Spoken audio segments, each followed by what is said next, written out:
Western disturbance અને દક્ષિણ પશ્ચિમ રાજસ્થાનમાં સાયક્લોનિક સર્ક્યુલેશન સક્રિય થતા 2 દિવસ અલગ અલગ જિલ્લામાં માવઠાની હવામાન વિભાગે આગાહી કરી।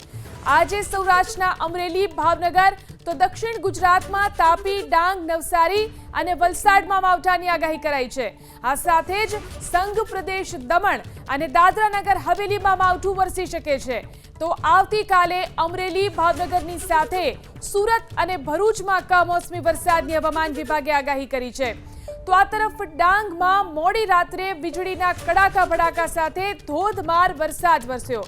સાપુતારા અને તેના તળેટીના વિસ્તારોમાં પવન સાથે વરસાદ વરસ્યો। રાજ્યમાં 2 દિવસ વરસાદની આગાહી કરવામાં આવી છે। સાયક્લોનિક સર્ક્યુલેશનને કારણે 2 દિવસ કમોસમી વરસાદની આગાહી છે। વેસ્ટર્ન ડિસ્ટર્બન્સના કારણે દક્ષિણ પશ્ચિમ રાજસ્થાનમાં સાયક્લોનિક સર્ક્યુલેશન સક્રિય થવાને કારણે 2 દિવસ અલગ અલગ જિલ્લાઓમાં માવઠાની હવામાન વિભાગની આગાહી છે। સૌરાષ્ટ્રમાં અમરેલી, ભાવનગર તો દક્ષિણ ગુજરાતમાં તાપી, ડાંગ, નવસારી અને વલસાડમાં માવઠાની આગાહી છે। આ સાથે જ સંઘ પ્રદેશ દમણ અને દાદરા નગરમાં પણ માવઠું વરસી શકે છે।